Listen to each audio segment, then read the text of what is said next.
passer à Epainet qui va nous parler de proverbes. Alors tu m'as dit le nom, mais j'ai oublié de. Peux-tu un peu nous introduire un peu l'histoire? Alors, merci Nathan. Tu le disais tantôt. C'est un exercice que nous avons démarré il y a quelques mois, la découverte des proverbes fongés, des proverbes dans ma langue maternelle. Et aujourd'hui encore, je vous reviens avec quatre proverbes. L'utilité des proverbes n'est plus à démontrer. Euh, Ce sont des ingrédients qui servent à convaincre l'auditoire, à embellir le propos. Et chez moi au Bénin, lorsque les sages utilisent les proverbes, c'est surtout pour éduquer et surtout pour euh, éviter de trop parler, d'aller à l'essentiel. Donc, je vous reviens, comme je le disais, avec trois proverbes. Soyez attentifs. Oula. Euh, Faut être je interrogé vais, après. Voilà. je vais dire des choses que je vais expliquer après. Le premier proverbe que j'ai pour vous aujourd'hui, c'est Danwuli Beseo Aligbonton Sudo. Danwuli Beseo Aligbonton Sudo. Comme traduction littérale, on peut dire le serpent prise dans l'étreinte. Non, pas le serpent, la grenouille plutôt. Je vais commencer par là. La grenouille prise dans l'étreinte du serpent est toujours sauvée par un passant. La grenouille prise dans l'étreinte du serpent est toujours sauvée par un passant. Alors, on peut encore dire la grenouille prise dans l'étreinte du serpent est toujours sauvée par la providence divine. Parce que le passant ici, c'est la providence divine. Alors, l'explication de ce proverbe, c'est que, comme on le dit de façon vulgaire, il y a un Dieu pour les malheureux. Il y a un Dieu pour les malheureux.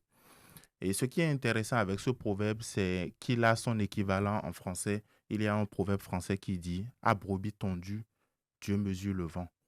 Donc, c'est un proverbe qui veut dire bon, que les malheureux, que ceux qui n'ont personne, les personnes esseulées, ont également un Dieu qui veille, qui leur prête main secourable en des temps contraires, en des temps de tempête. Donc, c'est le premier proverbe que j'ai pour vous. Le deuxième proverbe, c'est Ati mon nom est Agamansi. Ati mon nom est Agamansi. Cela voudra dire jamais ne se brise sous les pattes du caméléon la branche. La branche ne se brise jamais sous les pattes du caméléon.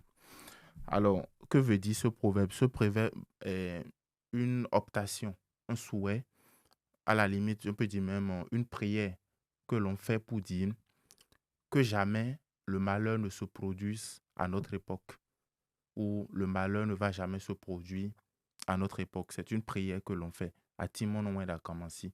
Donc cela rappelle un peu la prudence du caméléon. Ça nous invite à être prudent dans la vie, mais c'est aussi une prière pour dire, si on est prudent comme le caméléon, c'est qu'il n'y aura pas de malheurs à notre époque. Bon, des choses mauvaises ne vont pas nous arriver. Voilà. Plaise à Dieu. Troisième proverbe. Alode we no klo alode. Alode we no klo alode. Traduction littérale, ça veut dire que c'est une main qui en lave une autre. C'est une main qui en lave une autre. C'est un proverbe qui invite à la solidarité, à la complémentarité. C'est-à-dire que dans la société, pour que les hommes puissent vivre en parfaite harmonie et avoir une véritable ascension, il faut qu'ils soient solidaires entre eux. Il faut qu'ils s'entraident entre eux, comme le mouvement des mains quand on se lave. Donc une seule main ne peut se laver elle seule proprement. Donc c'est ça, Alodi Wenoklo Alodi.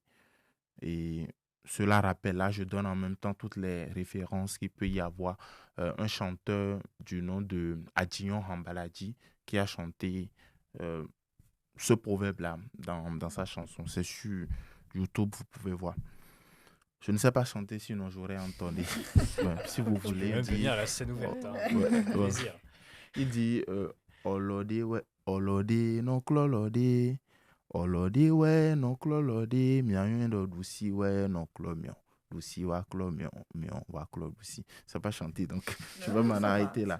Alors, quatrième proverbe. Là, nous allons monter d'un cran dans la complexité. Ce proverbe, bon, j'admets qu'il est un peu compliqué, mais vous allez comprendre. Ça dit,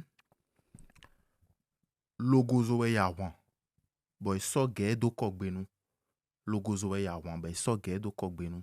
Ça veut dire que la tortue est allée en guerre. Là, nous sommes dans le règne des animaux. Tu parlais tout à l'heure de Jean de La Fontaine, ça m'a fait penser à lui.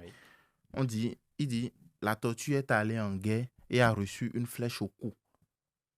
La tortue est allée en guerre et a reçu une flèche au cou. Et comme réponse, la tortue dit, il y a une connaissance dans cette guerre-là. Logozo e yawan, ben so guerre do kogbenu. La tortue répond. Quand elle a reçu la flèche, elle répond, elle dit, il y a une connaissance, il y a un ami dans cette guerre-là, c'est-à-dire dans le camp adverse. Pourquoi dit-elle qu'il y a un ami dans cette guerre-là? Lorsque vous regardez un peu la constitution physique de la tortue, sa géographie corporelle, vous allez constater que cette géographie corporelle-là est faite de carapace. Et la carapace de la tortue est d'une solidité infernale, à telle enseigne que même une flèche ne peut pas l'atteindre. Donc pour atteindre la tortue, il faut aller chercher son cou. Il n'y a que son cou qui est perméable. Donc il faut envoyer la flèche dans son cou pour pouvoir la soumettre. Et quand elle est allée en guerre, l'on n'a même pas cherché, l'on n'est pas passé par 4 chemins. On lui a envoyé directement la flèche dans le cou. Et elle répond et dit qu'il y a forcément une connaissance, un ami dans cette guerre-là.